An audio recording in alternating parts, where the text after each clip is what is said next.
की बात कही है कि जिसके मन का भाव सच्चा होता है, जीवन में उसका हर काम अच्छा होता है। नमस्ते दोस्तों, मैं हूं आरजे कार्तिक, माय एफएम से। एक बड़ी छोटी सी कहानी है। जयपुर में एक सज्जन रिटायर हुए और रिटायर्ड होने के बाद में उन्होंने अपने लिए एक 400 गज का बड़ा सा मकान खरीदा। और वो मकान उन्होंने इसलिए खरीदा क्योंकि उस मकान के पीछे वाले हिस्से में एक आम का बड़ा पुराना सा पेड़ था और उनकी वाइफ को आम बड़े पसंद थे। तो उन्होंने सोचा कि इससे बढ़िया जो है क्या हमें मकान मिल सकता है। बना बनाया मकान था। रहने लगे उस मकान में। 2-3 महीने बीते थे कि उनके जो आसपास के दोस्त यार थे उन्होंने कहा कि आपने बढ़िया मकान लिया है, लेकिन एक बार किसी वास्तु वाले एक्सपर्ट को बुला लेते, विशेषज्ञ को बुला लेते और वास्तु शास्त्र के हिसाब से देख लेते, समझ लेते कि कहीं कोई गड़बड़ तो नहीं है। अच्छा रहता आपके लिए। तो इनको आइडिया अच्छा लगा। इन्होंने कहा चलो ठीक है, बुला लेते हैं। तो दिल्ली से एक विशेषज्ञ एक्सपर्ट को बुलाया गया जो कि पिछले 30 साल से यही काम कर रहे थे, बड़े दक्ष थे इस काम में। तो उनको रिसीव करने के लिए जयपुर एयरपोर्ट पर गए और वहां से फिर उनको लेकर के अपने घर की तरफ जा रहे थे। तो पहले तो रेस्टोरेंट में उनको बढ़िया सा राजस्थानी भोजन करवाया, लंच करवाया। और जब जा रहे थे सड़क पर, जब गाड़ी चल रही थी, तो वास्तु वाले एक्सपर्ट देख रहे थे कि ये जो सर जी थे जिन्होंने घर खरीदा था, ये कोई भी कार आती है ओवरटेक करने की कोशिश करती तो उसको जगह देते थे आराम से कि वो निकल जाए। तो इनसे रहा नहीं। इन्होंने पूछा कि आप हर गाड़ी को जाने दे रहे हो, ओवरटेक करने दे रहे हो, क्यों? तो उन्होंने कहा कि सर जी, जो भी गाड़ी वाला आगे जाना चाह रहा है, हो सकता है वो हमसे ज्यादा जल्दी में हो, किसी इंपॉर्टेंट काम से जा रहा होगा, तभी तो वो आगे जाना चाह रहा है। तो वास्तु वाले विशेषज्ञ एक्सपर्ट जो थे वो मुस्कुरा के रह गए। थोड़ा आगे चले तो रास्ता थोड़ा सकरा होने लगा, जैसे जैसे घर आने लगा, गलियां आने लगी और गली में एक बच्चा दौड़ता हुआ सा क्रॉस करके निकला। इन्होंने गाड़ी का ब्रेक लगा दिया और थोड़ा इत्मीनान से वहां रुक गए, देखने लगे कि कोई और तो नहीं निकल रहा है। कमाल ये हुआ कि उस बच्चे के पीछे दौड़ता हुआ एक और बच्चा भाग के निकला।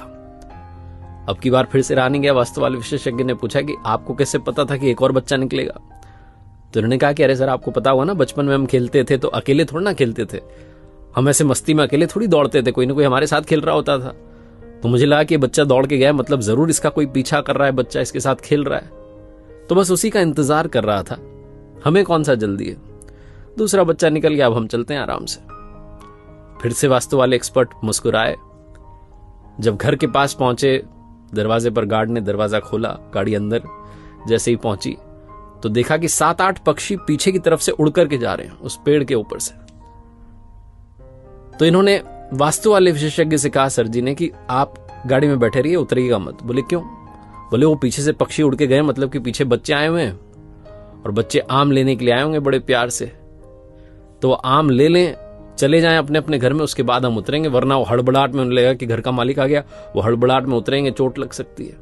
तो आराम से हम बैठे रहते हैं, बच्चों को चले जाने देते हैं, फिर हम चलेंगे। वास्तु वाले विशेषज्ञ ने कहा कि अगर आप बुरा ना माने तो एक बात कहना चाहता हूं, आपको मेरी जरूरत ही नहीं है। ये सर जी डर गए। उन्होंने कहा क्या हुआ, कोई गलती तो नहीं की आपके आदर सत्कार में? उन्होंने कहा नहीं, कोई गलती नहीं हुई। आपको मेरे जैसे किसी भी इंसान की जरूरत नहीं है, क्योंकि आपके यहां कोई वास्तु दोष ही नहीं है। बोले आप कैसे कह सकते हैं, आपने तो घर ही नहीं देखा।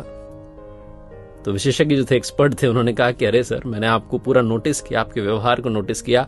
ओवरटेक आप गाड़ी को करने दे रहे हैं क्योंकि आपको लगता है कि सामने वाला जल्दी में, उसे इंपॉर्टेंट काम है, आप उसका ख्याल पहले रख रहे हैं। गली में बच्चा दौड़ के जाता है तो आप दूसरे बच्चे का इंतजार करते हैं कि पहले वो भी निकल जाए।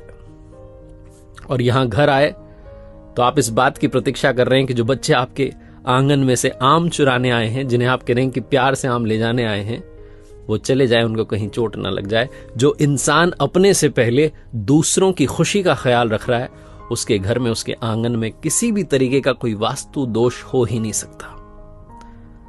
इन्होंने कहा कि आप आ गए हैं तो एक बार घर में अंदर तो आइए, नाश्ता कीजिए। बड़ी छोटी सी कहानी है, लेकिन सार ये कहता है कि अगर आपके मन का भाव सच्चा है तो जीवन में आपका हर काम अच्छा है। जिसका मन पवित्र होता है, उसके आसपास किसी भी तरीके का दोष भटकता नहीं है। तो लाइफ में हमेशा अपना तो ख्याल रखिए, अपनी खुशियों का ख्याल रखिए, लेकिन दूसरों की खुशियों को भी प्रायोरिटी देना शुरू कीजिए। एक बार फिर से वही बात जो अक्सर आपसे कहता हूं, ऊपर वाले के आशीर्वाद के साथ, अपनी मेहनत और अपनों के प्यार के साथ कर दिखाओ कुछ ऐसा कि दुनिया करना चाहे आपके